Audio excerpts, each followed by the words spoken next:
அனைவருக்கும் வணக்கம். ஓம் நமச்சிவாயா. இன்னைக்கு நம்ம பார்க்க போற ஜாதகம் நம்மள்ட்ட கன்சல்டிங் வந்த ஜாதகம் தான். சுபத்துவ பாவத்துவ விதிகள் இந்த ஜாதகத்துல எப்படி பொருந்தி இருக்குன்னு பார்க்க போறோம். 45 வயது ஆகுது. முதல் திருமணம் முடிஞ்சு ஒரே வருஷத்துல 33 வயசுல முதல் திருமணம் நடந்திருக்கு. திருமணம் நடந்த ஒரே வருடத்துல திருமண முறிவு ஏற்பட்டது. மறு திருமண வாய்ப்புகள் உண்டா அப்படின்னு கேட்டு வந்த ஜாதகம். ஜாதகத்தை நான் போட சொல்றேன். டிகிரி அமைப்புகளை வச்சு நீங்க பார்த்துக்கோங்க.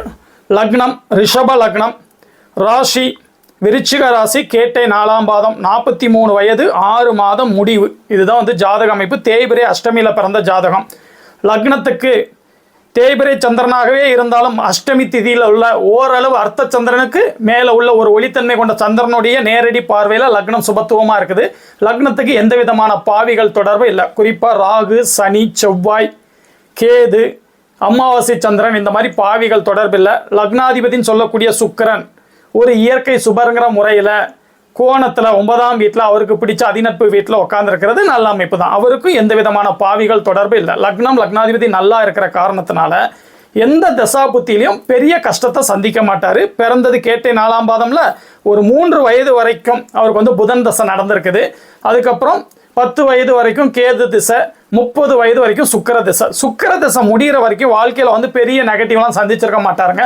நல்லா தான் இருந்திருப்பார். என்ன காரணம்னா இவர் லக்னத்துக்கு ஃபேவரபுளான திசைகள் 30 வயசுல முடிஞ்சிடுச்சு. அதனால தான் நாங்கள் என்ன சொல்லுவோம்னா, நாம நல்லா வாழக்கூடிய, சம்பாதிக்கக்கூடிய, உழைக்கக்கூடிய, நம்ம லைஃப்பை ஒரு லிஃப்ட் பண்ணக்கூடிய வயசுல நம்மளுக்கு யோக திசை வரணும். 30 வயசுக்குள்ள இவருக்கு யோக திசைலாம் முடிஞ்சிடுச்சு. அதுக்கப்புறம் சூரிய சந்திர செவ்வாய் திசைகள் தான் நடக்க போகுது. சூரிய திசை பார்த்தீங்கன்னா ஒரே நேரத்தில் சனி செவ்வாய் தொடர்பில் இருக்குது. அடுத்து சந்திர திசை, அவரு நீச்சனாகி சனியுடைய தொடர்பில் இருக்கிறாரு. அதுக்கப்புறம் செவ்வாய் திசை, அவரும் சனியுடைய தொடர்பில் இருக்கிறாரு. இந்த லக்னத்துக்கு ராஜ யோகாதிபதியாகவே இருந்தாலும் சனியுடைய பார்வை சூரிய சந்திர செவ்வாய்களை கண்டிப்பாக கெடுக்குங்க. இப்போ சந்திர திசை முடிகிறதுக்கே இவருக்கு இன்னொரு 2 வருஷம் இருக்குது. சந்திர திசை முடிகிறதுக்கே 2 வருஷம் இருக்குது. சந்திர திசை முடிஞ்சதுக்கு அப்புறம் செவ்வாய் திசை நடக்கும். சந்திர திசையில சுக்கிர புத்தி ஆரம்பிக்க போகுது. இந்த அமைப்புல எனக்கு மறு திருமண வாய்ப்பு இருக்குதான்னு கேட்டாரு.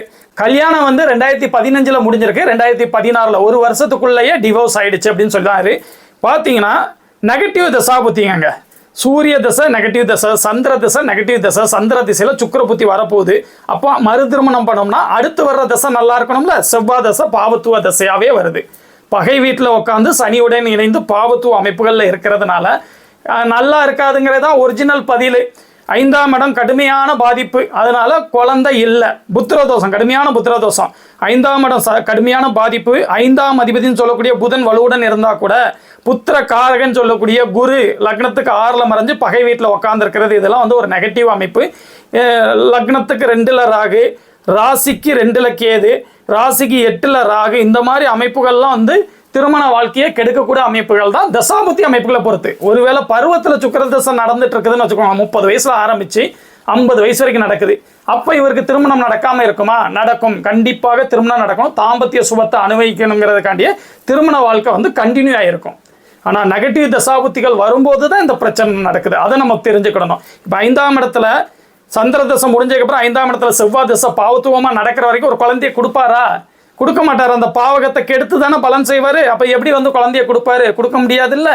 ஆனால் குரு மறைஞ்சிருந்தாலும் பாவத்துவம் அடையாத காரணத்தினாலையும் 5ஆம் அதிபதி சுபத்துவமாக இருக்கிற காரணத்தினாலையும் ஒரு குழந்தையோடு உள்ள ஒரு பெண்ணை இந்த சந்திர தசை சுக்கிர புத்தியில் கல்யாணம் பண்ணக்கூடிய சுக்கிரன் கெட்டு போகாமல் இருக்கிறதுனால காம சுபத்தை கொடுக்கணும் அப்படிங்கிற அமைப்பில் ஒரு குறைபட்ட திருமணத்தை கெட்டிக்கிறதுக்கான வாய்ப்புகள் உள்ள ஜாதகங்க. ஆனால் சந்தோஷமாக லைஃப் அப்படியே சூப்பராக மூவ் ஆகும்னா தசாபுத்திக்கு வந்துடணும். சந்திர தசை சுக்கிர புத்தி விலகினதுக்கு அப்புறம் அதுக்கப்புறம் வர்ற தசாபுத்தி அமைப்புகளை பொறுத்து தான் அந்த வாழ்க்கை நல்லபடியாக இருக்குதா இல்லை சகிச்சுக்கிட்டு இருக்கோமா அப்படிங்கிற மாதிரி அமைப்புகள்லாம் வரும். நம்ம அதுக்குள்ளே போக வேண்டாம். இந்த ஜாதகத்தை பார்த்த உடனே 45 வயது வரைக்கும் ஒரு திருமண வாழ்க்கை நிலைக்காம திருமணம் முடிந்த ஒரே வருடத்தில் பிரிஞ்ச அமைப்புகள்லாம் உள்ள ஜாதகங்கிறதுனால இதை நான் விளக்கறதுக்கு எடுத்துகிட்டு வந்தேன். பெரிய கோடீஸ்வரனாக ஆக முடியுமா, வீடு கட்ட முடியுமா எல்லாம் கேட்டார். இப்போதைக்கு சாதகமான தசாபுத்திகள் இல்லை அப்படிங்கிறதுனால எதுக்குமே பெரிய நல்ல பதில் சொல்கிற மாதிரி இல்லாத ஒரு ஜாதகம் தான். சாப்பாடு துணிமணிக்கு கஷ்டப்பட்டுருவாருன்னா பட மாட்டார். என்ன காரணம்? லக்னாதிபதி வலுத்து இருக்கிறதுனால எந்த நெகட்டிவ் திசையிலையும் அதை தாங்கக்கூடிய வலுவில் லக்னாதிபதி இருக்கிறதுனால அப்படியே லைஃப் மூவ் ஆன் ஆக தான் செய்யும். கூலி வேலையில் இருக்கிறேன்னாரு. என்ன காரணம்னு பார்த்தீங்கன்னா இவருக்கு ஃபேவரபுளான தசாபுத்திகள் வந்து முடிஞ்சு போச்சு. இப்போ ஃபேவரபிள் இல்லாத தசாபுத்திகள் நடக்கும்போது இந்த லக்னத்துக்கு ராஜ யோகாதிபதியா நட்பு வீட்டில் இருக்கக்கூடிய இந்த சனியுடைய ஓரளவு தொழிலில் ஒரு கூலி தொழிலில் தான் இருக்க வச்சிருக்கு. அந்த அளவுக்கு தான் வந்து அவருடைய ஜாதகத்தில் வந்து தசாபுத்தி அமைப்புகள் வந்து சம்பாதிக்கிற வலுவை கொடுத்துருக்கு. கூலி வேலை செஞ்சால் கூட இவர் வந்து கொஞ்சம் வசதியான நபர் தான், வருமானம் வந்து இருக்கக்கூடிய நபர் தான். வண்டி போடலாமா, வண்டி போட்டு ஓட்டலாமா, கார் போட்டு வாடகைக்கு விடலாமா அப்படின்னா கார் போட்டுலாம் வாடகைக்கு விடலுக்கு சுக்கிரன் வலுவோட தான் இருக்கிறாரு. இருந்தாலும் தசாபுத்தி அமைப்புகள் ஒத்துழைக்கணுங்க. எந்த கிரகம் அதிக சுபத்துவமாக இருந்தாலும் அந்த கிரகத்துடைய தொழில்கள் அமைந்தாலும் அதில் சம்பாதிக்க லக்னம் லக்னாதிபதி வலுவோடு இருப்பது போன்று தசாபுத்திகள் ஒத்துழைக்கணும். தசாபுத்தி ஒத்துழைக்கலன்னு வச்சுக்கோங்களேன், சுபத்துவமான கிரக தொழில்களே அமைஞ்சா கூட அதில் வருமானம் பார்க்க முடியாத ஒரு அமைப்புகளில் தான் இருப்பீங்க. அதனால் இப்போதைக்கு வண்டி மற்ற விஷயங்கள்லாம் வேண்டாம், வேலையிலேயே கண்டினியூ பண்ணுங்கள், அப்படியே வந்து கொண்டு போங்க லைஃப்பை. ராகு தசை ஆரம்பித்ததுக்கு அப்புறம் ராகு என்ன இருந்தாலும் அட்டமாதிபதியான குருவுடைய பார்வையில் இருந்தாலும் ஒரு இயற்கை சுபருடைய பார்வையில் இருக்கிறார் அப்படிங்கிற அடிப்படையிலையும் இந்த லக்னத்துக்கு யோகரான சனியுடைய தொடர்பை பெற்றிருக்கிறதுனாலையும் ஓரளவு வந்து இதுவரைக்கும் இருந்த அந்த செவ்வாய் தசை வரைக்கும் இருந்த நெகட்டிவ் இல்லாமல் ஓரளவு வந்து நல்ல பலன்களை செய்யக்கூடிய அமைப்புகள் அப்பந்தான் வரும். இப்போ செவ்வாயின்னு வரும்பொழுது அவர் 7ஆம் அதிபதியாக பாவத்துவமாக இருந்து இப்போ தசை நடத்த போகிறாரு. அப்போ அந்த 7ஆம் இடம் வந்து எந்த மாதிரி இருக்குது அப்படிங்கிறதையும் நம்ம புரிஞ்சுக்கிடணும். அந்த அடிப்படையில் கூட்டு தொழில், அதுக்கப்புறம் திருமண வாழ்வு, இதெல்லாம் வந்து பெரிய திருப்திகரமாக சொல்கிற மாதிரி வந்து நல்ல பதில் சொல்கிற மாதிரி இல்லை அப்படிங்கிறதான் ஒரு உண்மை. இதே மாதிரி இன்னொரு நாள் ஒரு நல்ல ஜாதகத்தோடு வந்து நான் உங்களை மீட் பண்ணுறேங்க. ஓம் நமச்சிவாயா.